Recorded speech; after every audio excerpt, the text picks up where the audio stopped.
This is Algebra 2 with trig, working with section 5.4. We're factoring polynomial expressions. A polynomial, factorable polynomial with integer coefficients is factored completely if it's written as a product of unfactorable polynomials with integer coefficients. So all that's saying is that we have to factor it completely.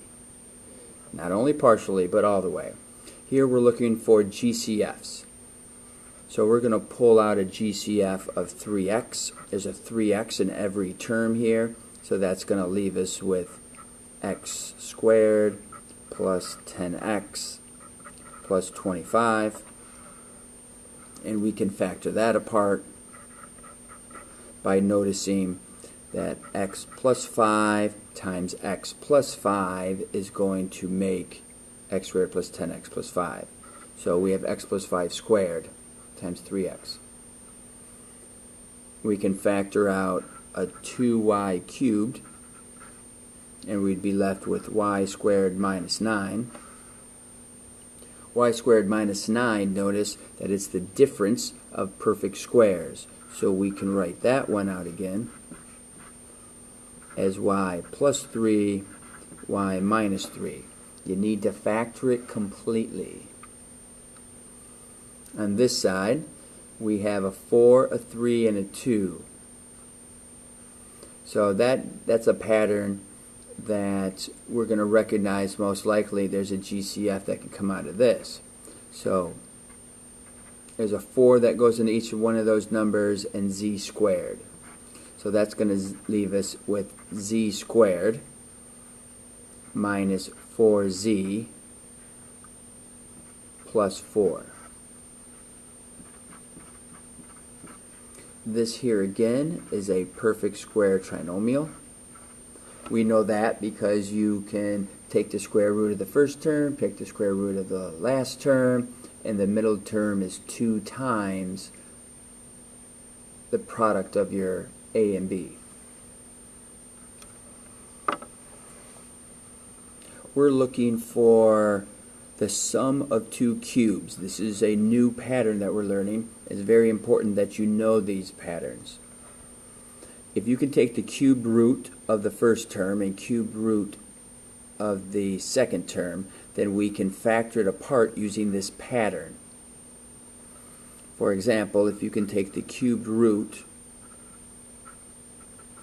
of x cubed and the cube root of 8, which is x and 2, then we're going to say x plus 2, we're using the pattern here, which is a plus b.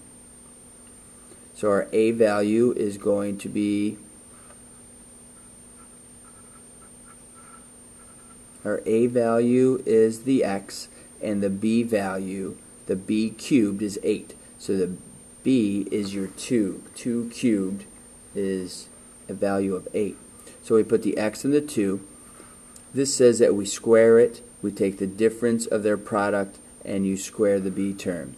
So x squared minus 2x plus 4. And this one down here, you can take the cube root. This is going to be the same thing as 2x cubed minus 1 cubed. So we get 2x minus 1 as our a term and b term. Square your a term to get 4x squared, plus change the sign. Here with the minus, it's always going to have a different sign.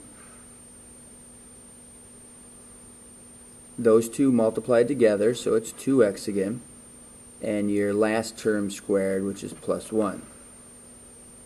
You can always check for the accuracy of these by multiplying these through.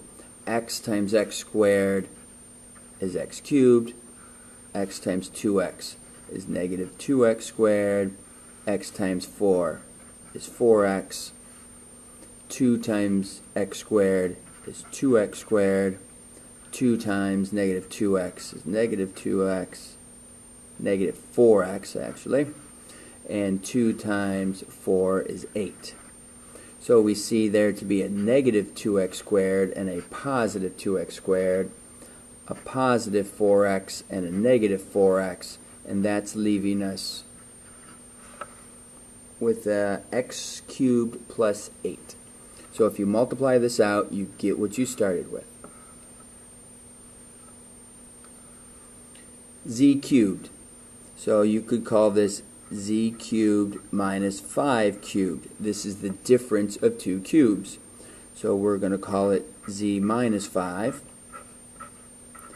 z squared plus 5z plus 25, following the pattern that we had here. Square the a term, multiply the two together, and square the last term.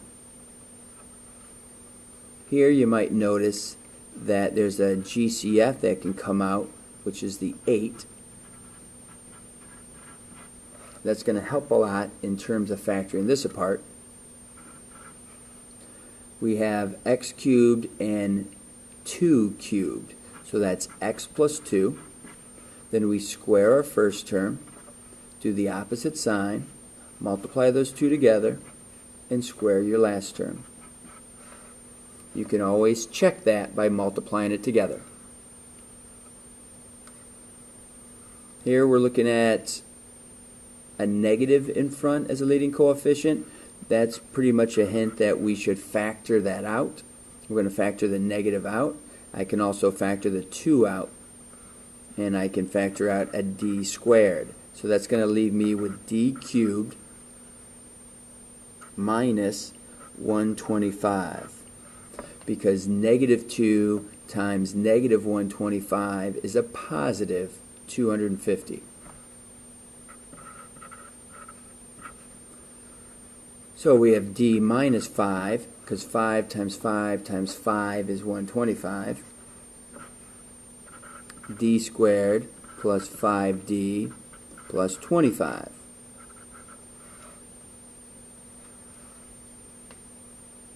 On this side, the best that we can factor out of here is 2b squared.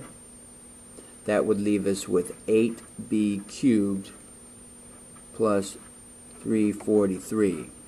Calculator would help you identify that. You're going to recognize that this is not the sum of two cubes, so you know you need to factor something out. 16 is not a perfect cube, so you probably have to pull something out in your GCF.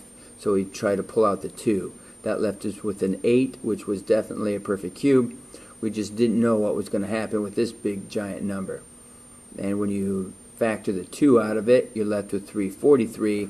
And if you recognize with the calculator, maybe, it's probably not a fact that you know off the top of your head, but it ends up being 7 times 7 times 7 is going to give you that 343. Now we can square the first term, change the sign, multiply the two together, and square the last term.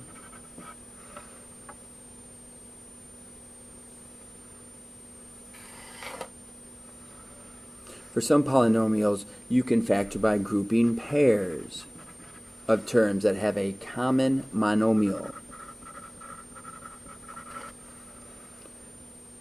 The pattern of factoring is called we're factoring by grouping. Notice that we have two r's and they're both multiplying an a and a b. We have two s's and they're both multiplying an a and a b. So we're going to factor the r's out. So that makes our r. We're going to factor the s's out. So we have a plus b and a plus b. Remember, what's inside the parentheses has to be the same. So I suggest to circle those two terms, see what's the same in here. They both have an x squared. That leaves us with x minus 2.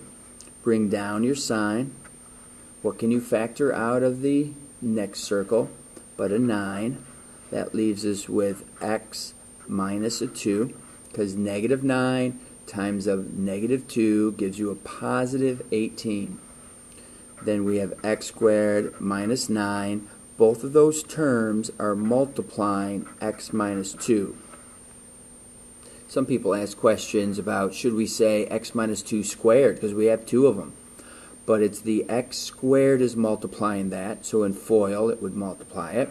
And then over here, the negative 9 in FOIL, it would also multiply it. So we're covering all that.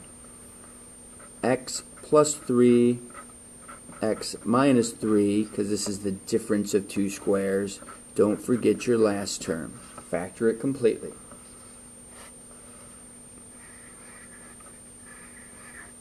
Factor your, or circle your two groups so you can factor out your x squared. Bring down your sign, factor out what you can. Negative 25 times a positive 2 gives you a negative 50. So that leaves us with x squared minus 25. Both of those are multiplying the x plus 2. We look to see if either of those can be factored. And we notice we have x plus 5, x minus 5.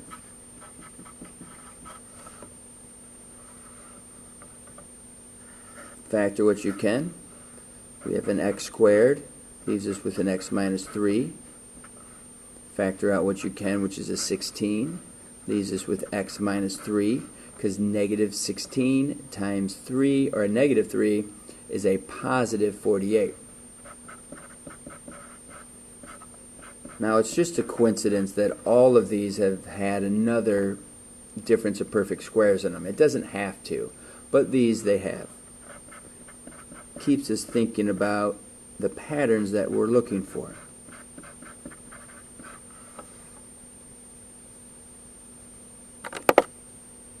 On the next side, we're gonna factor apart x to the 4th, x to the 12th, x to the 4th and 6th using the same pattern as we did for quadratics. An expression in the form of a, u squared plus bu plus c, is in quadratic form, where u is any expression in x. In other words, it doesn't have to just be x squared.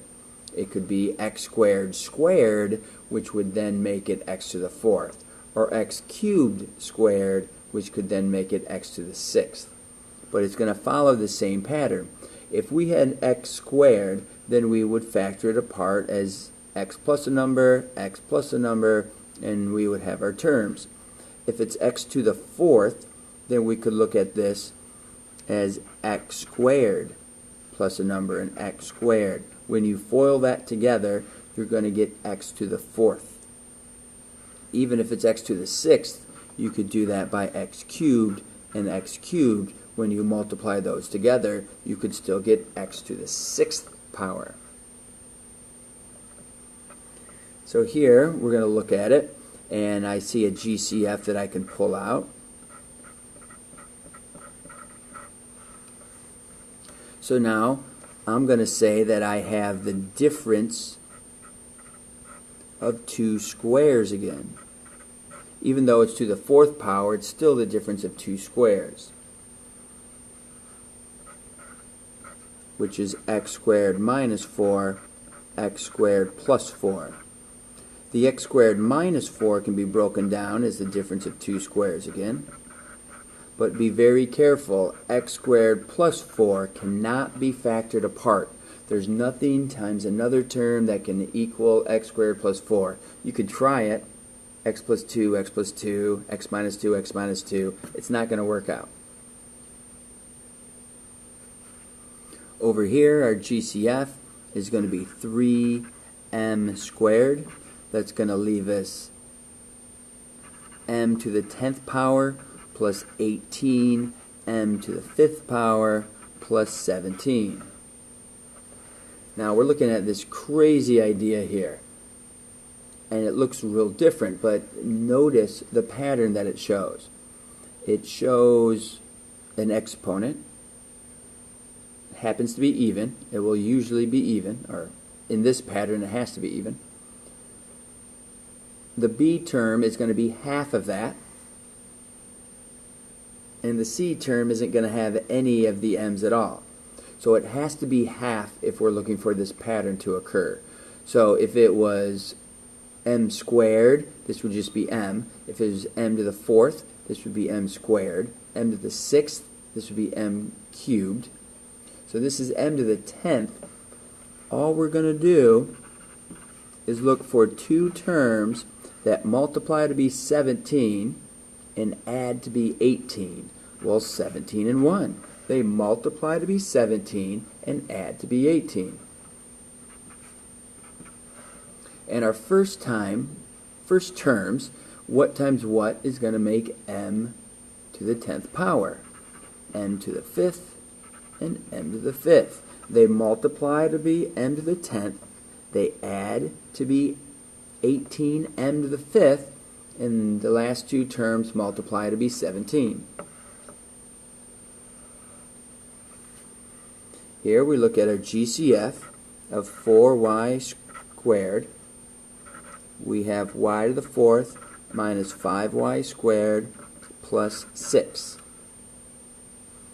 We're noticing the pattern of 4, and then the 2, the exponent, is half of the original exponent. So it's following that same concept we did here when it was 10 and 5. Now it's 4 and 2. So this is your hint compared to when we were on the other side and we were looking at the exponents of 4, 3, and 2. They weren't half of each other. Every term had a variable in it. Now we have 4, and then half of that is 2, and then none of that is no y's. So 4y squared, we know we're going to have 6 and 1, because that multiplies to be 6. But if we try to get negative 5, we would have to say negative 6 and positive 1, but that multiplies to be a positive 6. So that's not going to work. It has to be 2 and 3 with a negative 2 and a negative 3. They add to be negative 5, but now that multiplies to be a positive 6. So that method was called guess and check. In the very beginning, if it was just y, it would be y squared plus 5x, or 5y plus 6. But we have to use squares on those to get to the 4th power, to add to get to the 2nd power, and then to multiply to get positive 6. Neither of these are perfect squares, or not even the difference of perfect squares, so we would leave them like that. Here we're going to multiply out our 10 and be left with x to the 4th minus 1. We could write that as x squared squared minus 1 squared. Again, what this is showing us is it's the difference of two squares. So we're going to get x squared minus 1, x squared plus 1. X squared minus 1 can actually be factored apart. We know the square root of x. We know the square root of 1. And then you have your last term down here. We have x squared. So that's 2 x's, 3 x's, 4 x's, x to the 4th. So that counts as matching our powers that are needed.